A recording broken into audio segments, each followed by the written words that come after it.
Let's take freelancing seriously this time in 2026. Because I'll be honest, there's a lot of money here in freelancing, in social media, on internet. And if you are here because you want to earn that money, that 6 digits, we need to take it seriously. And I am here in front of you. I'm going to share with you how you can start to become a freelancer in 2026. And just to give you background to those people na hindi pa ako kilala, I started this freelancing way back 2023. I don't have laptop, I only have cell phone. And after 4 months, I hit that 6 digits in the freelancing. And I am also here in front of you to tell you that it's very possible for you to achieve that even though wala ka pang experience. As long as you have that skills, you have that drive to earn money in freelancing na alam naman natin, hindi madaling kumita ng pera, pero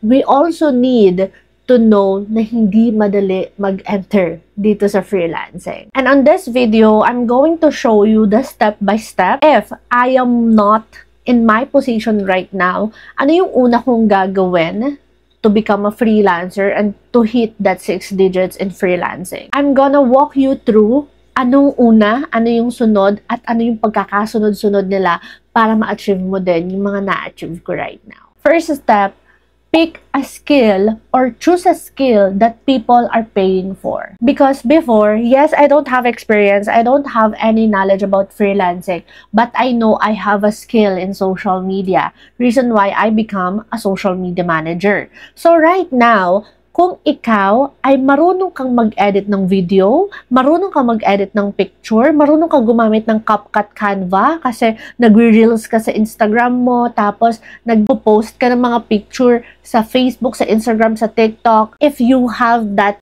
skill, yes, skill po yan, make sure offer social media management. If you are also someone na magaling ka sa mga graphics, ikaw ay nagki-create ng logo, magaling kang mag-create ng branding, offer brand creation. Kasi may mga client na kailangan nila ng mga logos, may mga client na kailangan nila yung magagaling talaga sa mga graphics or whatever editing it is, yung mga nagtatatak ng mga damit. Ayon, if you have that skill, offer that. If you know how to communicate with people, if you are good in communication, you can definitely offer that. So, yan yung skills mo. Kaya ngayon, unang-una step natin is alamin mo kung ano yung meron kang skill na pwede mong i-offer international. You don't need to start from scratch because if you have the skill already, ang gagawin mo na lang is know that skill at alamin mo kung paano mo siya i-offer sa international or dito sa local or i-offer as a freelancer. Kasi ako before, hindi ko din alam na may skill pala ako. Alam mo yun, hindi ko nga din alam kung ano yung mga skills na yun. Akala ko, communication skills, di ba yung mga nilalagay sa mga resume? Time management skills, di ba yun yung mga nilalagay natin sa resume? Akala ko yun lang siya. So, it's more than that. Kaya, nung nalaman ko na, ay, pwede palang i-offer yung pagpo-post lang sa Facebook, ay, pwede palang i-offer yung mga grow ng account. Because I have business and I am also the one who grow that account na hindi ko alam na pwede pala siyang i-offer, pwede pala siyang pagkakitaan. Because if you are not that knowledgeable enough about freelancing, sa freelancing kasi malawak siya eh. So, hindi mo alam kung paano ka talaga mag-start. Kaya mas maganda is you have to know the skills and start from there. Okay? Alamin mo yung skills mo. Right now, i-pause mo tong video na to, i-take note mo, ano ba yung skills na kaya ko at confident ako na i-offer sa mga business owner or i-offer sa ibang tao. And other than those skills na nabanggit ko, if you know how to organize things, if you know how to, to manage inbox, if travel ka ng travel, ikaw ay nagbubook ng mga travel ng mga kaibigan mo, that's also a skill that you can offer in freelancing. You can become a virtual assistant. Pwede din yun.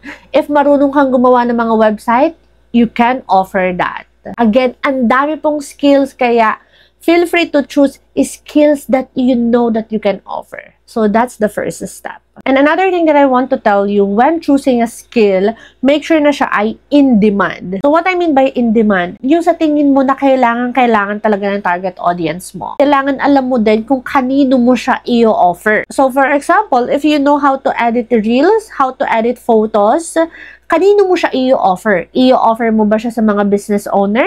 Or i-offer mo siya sa katulad ko na social media manager?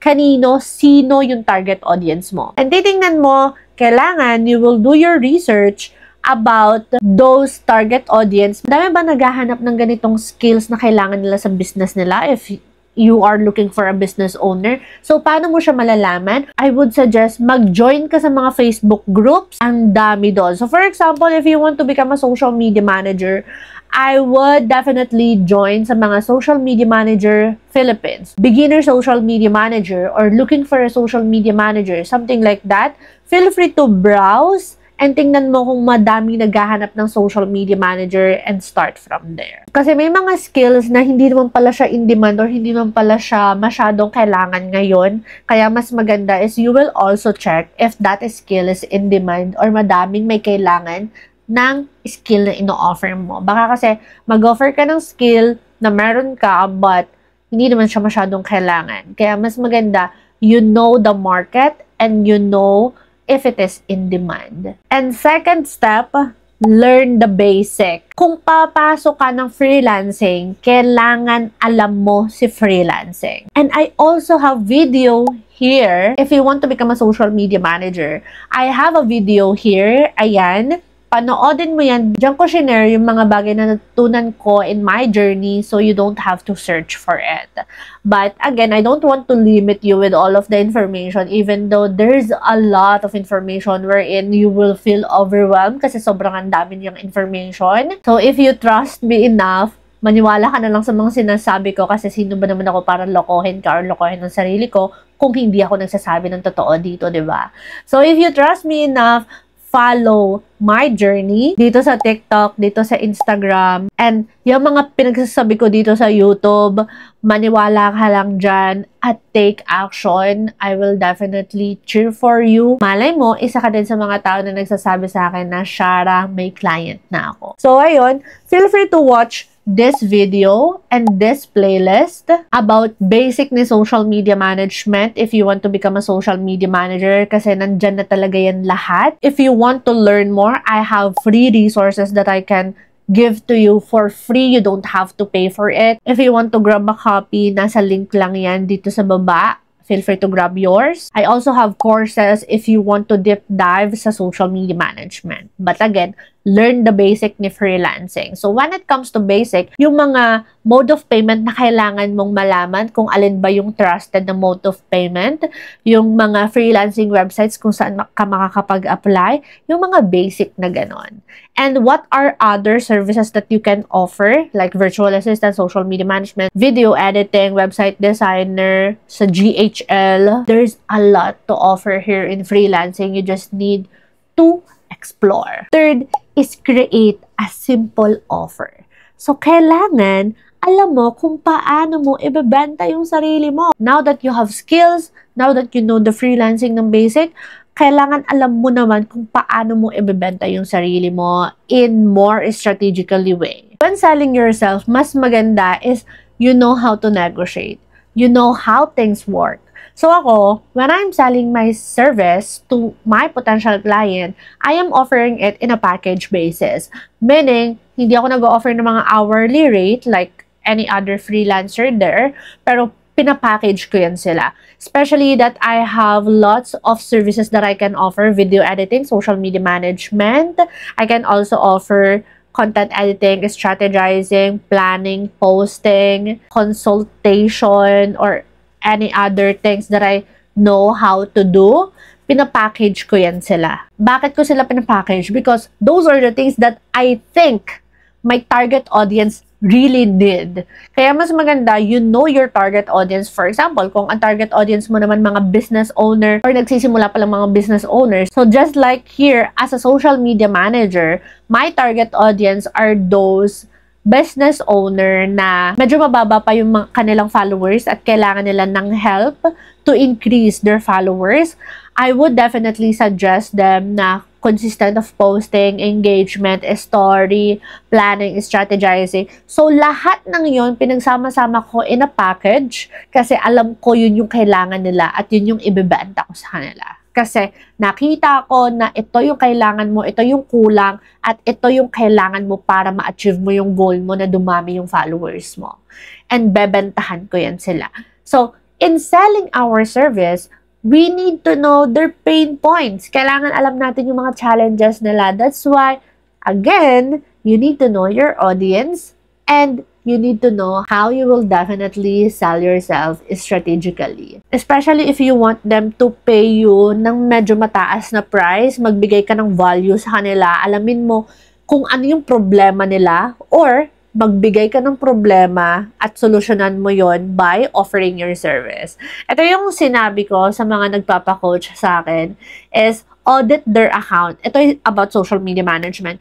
Audit their account. So when it comes to auditing, hahanapan natin sila ng problema sa account nila na okay, ito yung reason kung bakit hindi ka nag-grow sa social media. Kasi hindi ka consistent mag-post. Ito yung reason kasi hindi tama yung ginagawa mong content. So, binibigyan ko sila ng problema.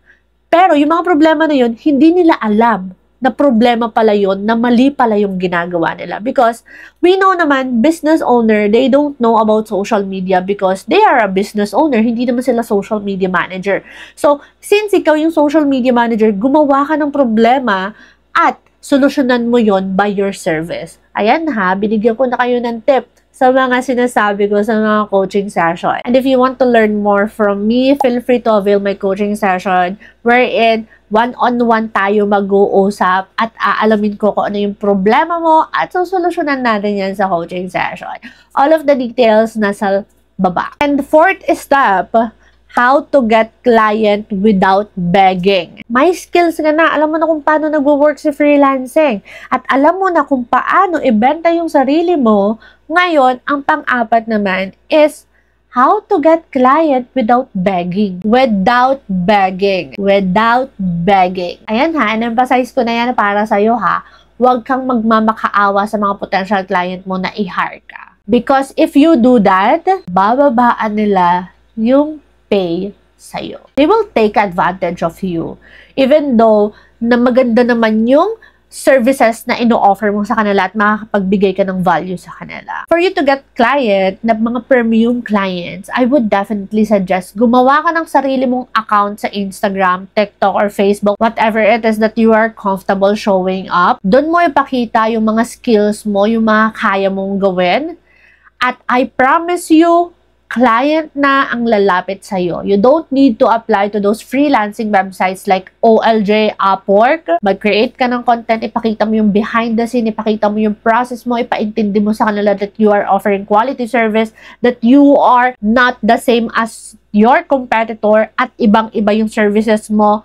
Pakita mo yon, magkakaroon ka ng client ng premium. And since you are here, I'm going to give you some content that you can post, even beginner. If you are someone that good at editing, I would definitely post content. This is how I edit content for flower shop owners. If ang target audience ko ay flower shop ha, this is I'm going to edit your content if you are a flower shop owner. I'm going to use this. Ipakita mo yung process at ipakita mo yung behind the scene mo, the choice of your audio at ipakita mo yung before and after. Diba? Doon na nila makikita na yung difference of your editing skill. Na ito yung before at ito yung after nung inedit ko na siya by just using CapCut. And if you are someone naman na social media manager ang gusto mong i-offer, I would definitely post something like, this is, diba, since nag-show up ka na and wala kang client, so use your account, use your insights, screenshot mo yung before, since bagong create mo pa lang yung account na yon, syempre 000 yung makikita nila or mababa yung mga insights, ipakita mo yung before, and after 1 month of handling it, ipakita mo naman yung after. Tapos, mag-create ka ng content. This is how I grow an account from scratch after 1 month. And this is the before and this is the after. So you need to create a case study. And there's a lot of case study on my Instagram on how I encourage client to work with me with those case studies. Feel free to check my Instagram, but here's some sample of the case study. If you want to learn more or to check more, feel free to check my Instagram. Madami akong content dyan that you can create as well, but make sure to mention me if you want to do the same content like mine. And the last step, set up to scale. Kailangan may mga system ka. Kailangan may mga process ka. So, what I am talking about, Chara, system process, ano yun? So, yun yung mga onboarding process and yung mga system na fina-follow mo or you set boundaries.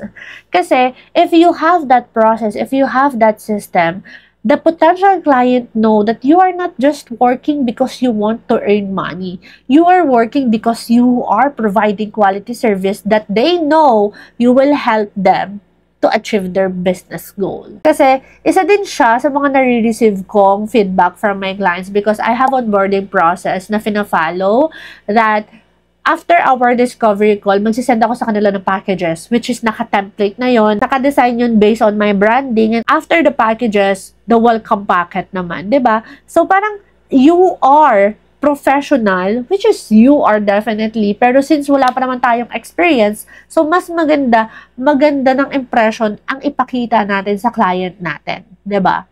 If you have that process, if you have that templates or onboarding system, they know that you are providing good service and quality service.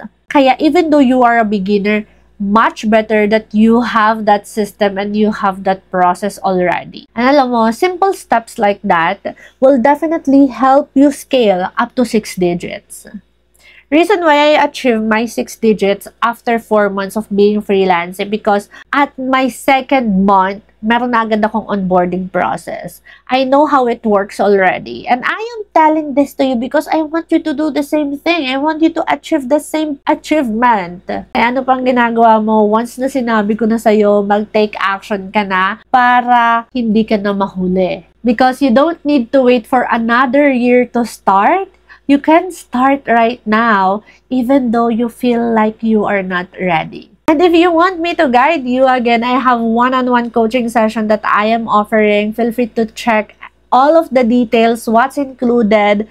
And another thing na gusto ko sa one-on-one coaching is the weekly catch-up where we can catch up every week. Makakausap mo ko at makakausap mo yung other people who avail my coaching session to know their experiences and get some advice from them. And I will see you on my next video. But if you need more help, feel free to message me on Instagram. Bye-bye.